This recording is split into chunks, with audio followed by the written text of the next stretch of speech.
In today's show, a big man's long wait to prove himself, and Crows ambassador Alex Carey on his journey from football to Test cricket. Hi, I'm Mark Bickley and welcome to the Crows Show, brought to you by the all-new Pork Belly Deluxe Burger, only at Hungry Jack's. Also joining us, Belinda Sloan.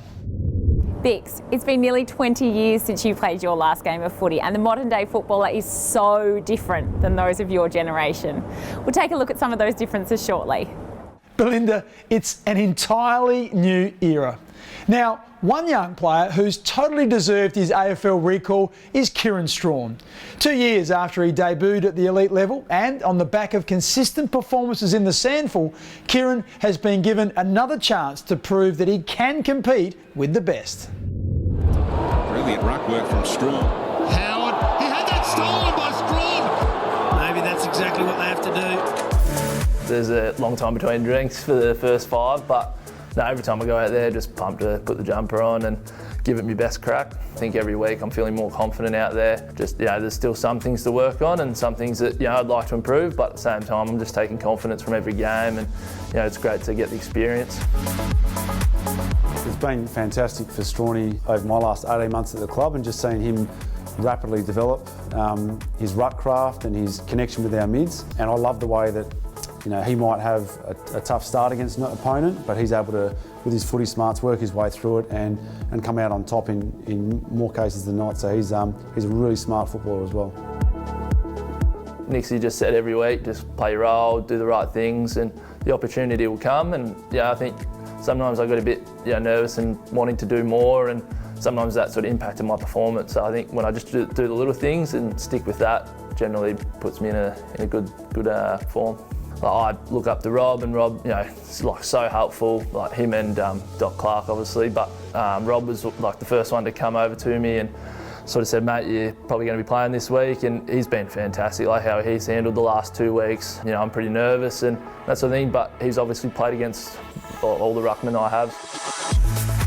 Ruck-mid connection is one of the biggest parts of a stoppage, and being able to read the cues of the rucks and have that chemistry between midfielder and ruck. So we do a lot of reps of training trying to build that connection, because everyone is slightly different. And one thing the boys love about Strawny is his ability to have soft hands in the contest and good vision at ground level. So he's definitely building that chemistry, and the more reps we get at training makes that transition easier at AFL level. Lairdy and Keezy and those sort of guys, when we're out there at centre bounce, they're really cool, calm, collected, and sort of helps me out as well, makes me, sort of focus on the job. The more I play, the more experience I'll get and the better I will be, but just doing the little things and not necessarily trying to do too much. But yeah, just do the simple things and that'll keep me in there. AFL players certainly experience a lot of pressure to perform on the field. And coming up, we'll take a look at some of the techniques used to assist them.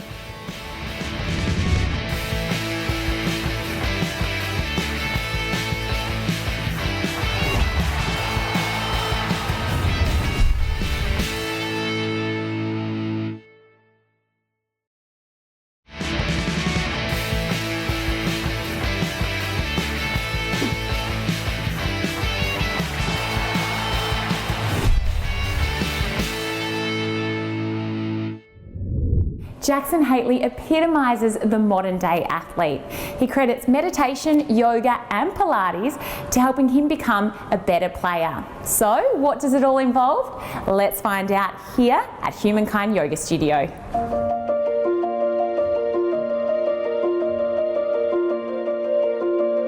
Talk me through a few things that you do to prepare for a football game away from the training track. Yeah, I love meditation is one of those things that I like to do each day if I can, and that really helps the mind. I find it relaxes me a lot, and then some other things, Pilates. We've got a great Pilates instructor down at Glenelg, Clancy, so a few of us boys get down and do some sessions with her, which are really good. And my mum's actually a yoga teacher as well, so convenient. Very convenient. I go out to Gawler and do some sessions with her when I can, which is really helpful too.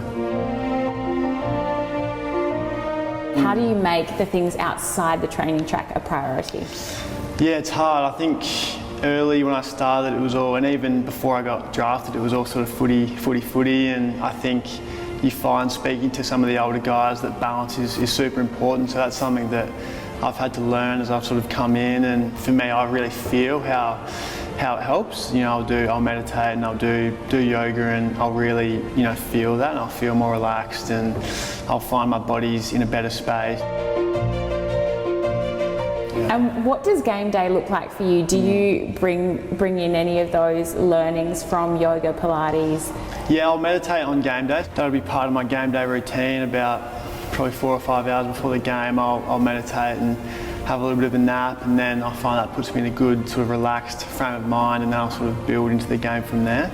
Game day is pretty full on, it can get hectic. How does meditation help you focus on your role? I think it just gives me a greater sense of clarity, and so it's not one of those things where you can do it once and then all of a sudden you're really clear. You know, I might have 2 or 3 things that I want to focus on game day, and you know, when I'm meditating, you know, I might go over those in my head a little bit, so I'll feel, you know, calmer when I'm out in the field, and more composed, and I think that definitely helps. They might still though. Haley bending it back, and the Crows finally in this third quarter. So you're back in the side and you had one of your best games to date against Brisbane. Yeah. How do you think you've been performing?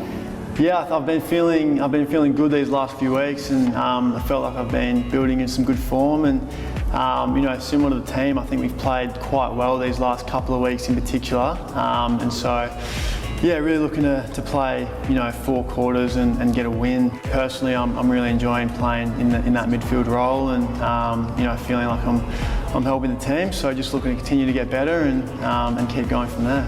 Well, thanks for your time today, and I'm sure you've given all of those hopefuls out there an insight into everything that goes into becoming an elite athlete. It's not just what you do on the field, it's everything that goes in behind the scenes. Absolutely. No, thanks for having a chat, Belle. Really appreciate it. Thanks, Melinda. Now, each of us has our own collection of Crows highlights. This year, thanks to Hungry Jacks, Tom Duday is asking players to recall their Whopper moments. Today, it's the turn of one of the club's young rookies to come up with his favourite Crows memory. All right, time for another Crows Whopper moment. I'm excited for this one as well. I get excited for most of them, but Nanky's one of my favourite young fellas at the club. Bit of a cult figure already, aren't you? Really? Yeah, a bit mate with the Jedi, so yeah. People love it a bit, eh? The Jedi. I'm excited. Let's get into it. Your Crows Whopper moment, talk me through it. Yeah, that one's easy. I guess Modra was the leading goal scorer for a while, and then Texan kicked the goal to put him in the lead. So yeah, that was probably I think it was at AO, so that was probably my Whopper moment. 204th game, he's equal with Tony Modra to be the leading goal kicker ever at the Adelaide Crows. Tex Walker does it, and does it in fine style.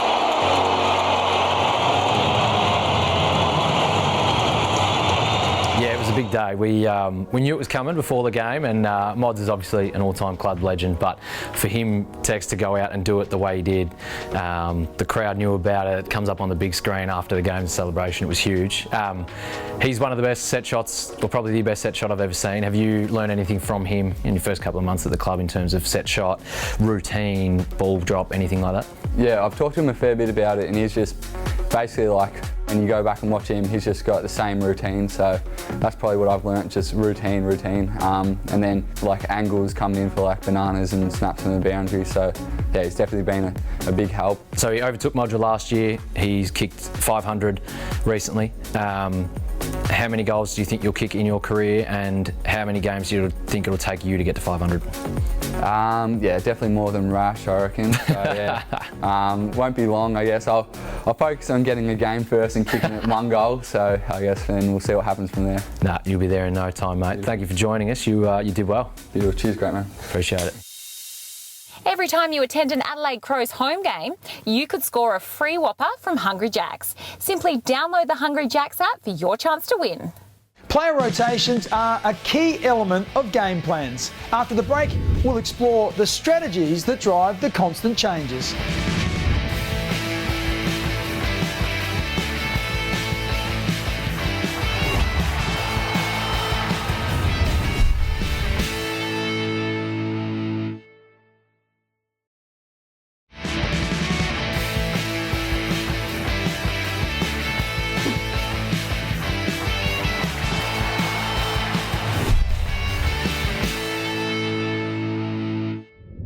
Welcome back.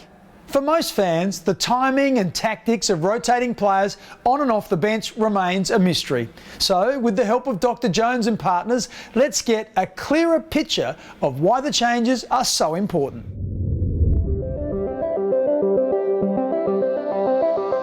I know that back in the day they never used to rotate, but I think the way the game's played these days is it's a contribution from all 22 players. So that way I think from a rotations point of view, it allows all 22 players to contribute.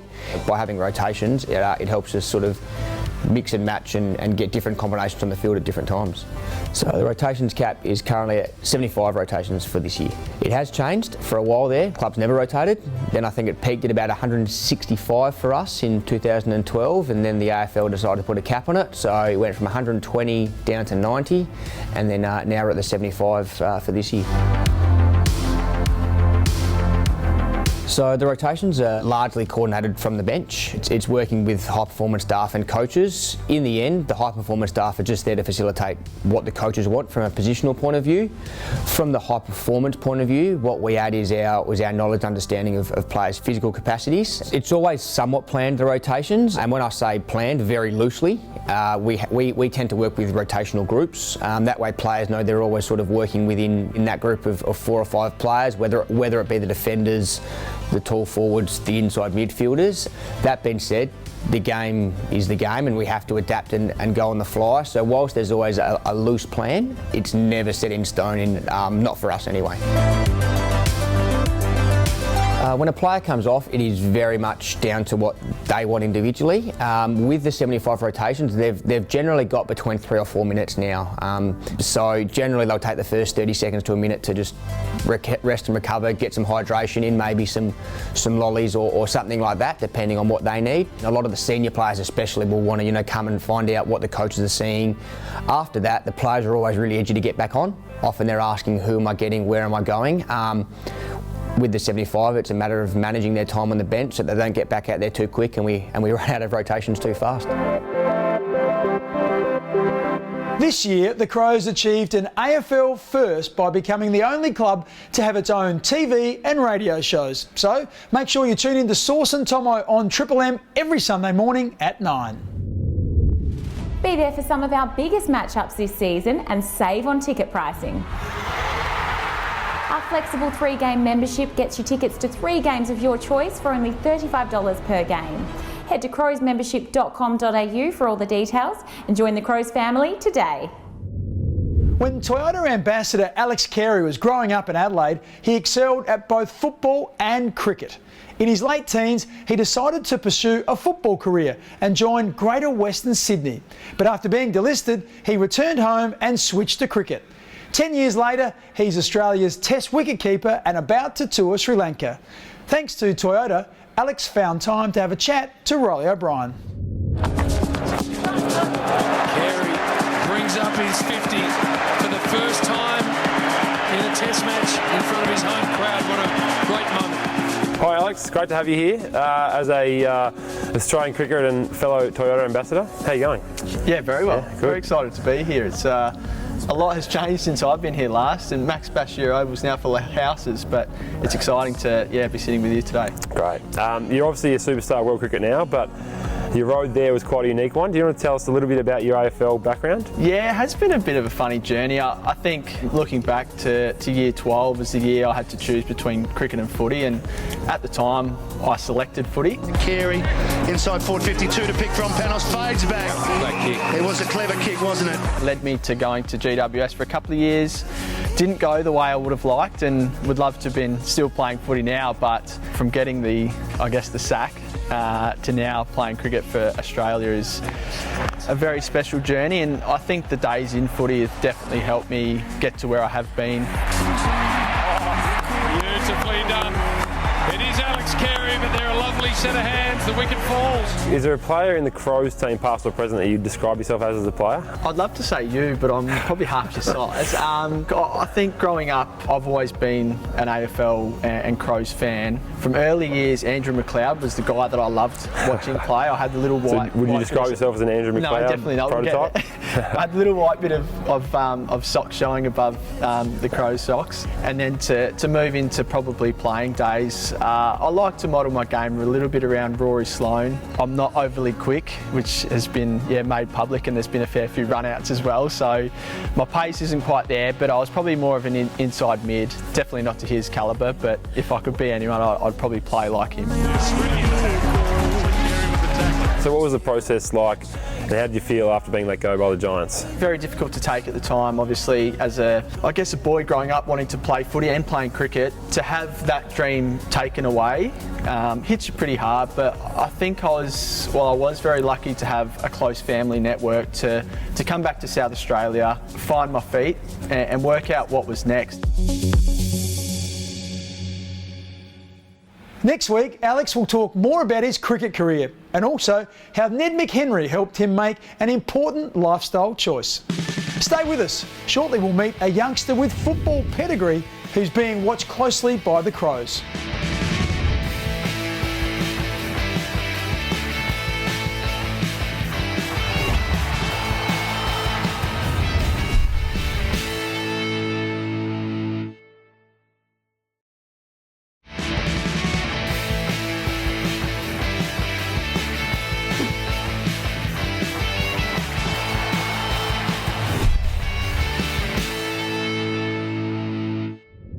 Over more than 10 years through the 70s and 80s, Jim Michalanney played in 4 Norwood premierships and also earned a place in the club's Hall of Fame.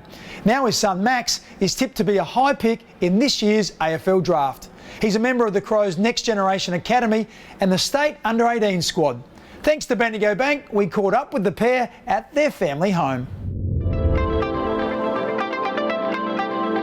You know, these kids had no choice but play footy. We watch it every week.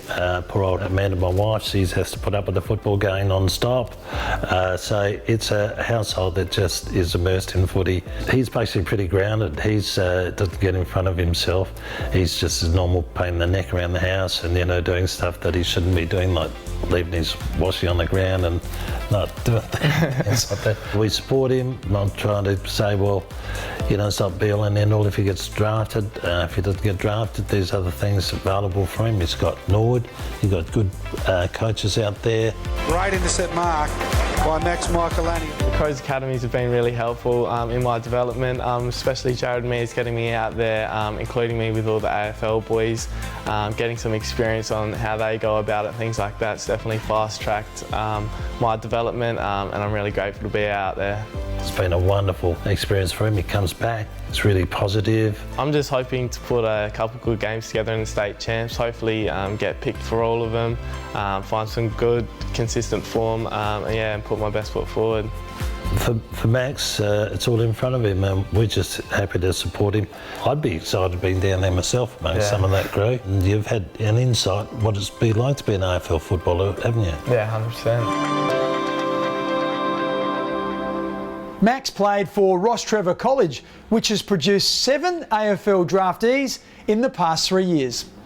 Okay, now it's time to take a look for our Crow in the Crowd. Remember, if you take a photo of yourself or a friend at one of our games and post it to social media, use the hashtag WeFlyers1.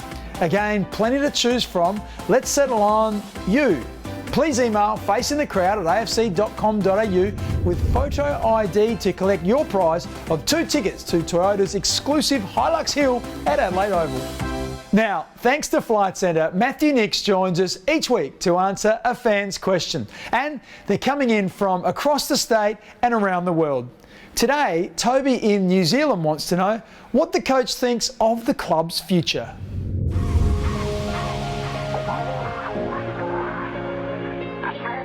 Thanks for your question, Toby. Look, I think the future looks bright. I think we've got some incredible young men that are developing at the moment. We'll be there before you know it, so I'm really optimistic about where it is we're heading and really confident that our young group will challenge sooner rather than later. And a reminder to fans in country areas that the AFLW Premiership Cup is on its way around the state. Sarah Allen and Anne Hatchard made the first stop in Port Lincoln. After that, it was Mount Gambier, and in coming weeks, it heads to the Iron Triangle, Roxby Downs, the APY Lands, and of course, the metropolitan area. This is your chance to get up close to a piece of history and meet some of the Premiership heroes. Well, that's about all we have time for on The Crow Show. Remember to keep an eye on @The Crow Show on Twitter for all the latest news, and check out the club's social media accounts, Facebook, Twitter and Instagram. Thanks for your company, and together with Belinda Sloan, I look forward to joining you again next Saturday at 12:30 on 7. Bye for now. This program was proudly brought to you by the new Pork Belly Deluxe Burger, only at Hungry Jack's.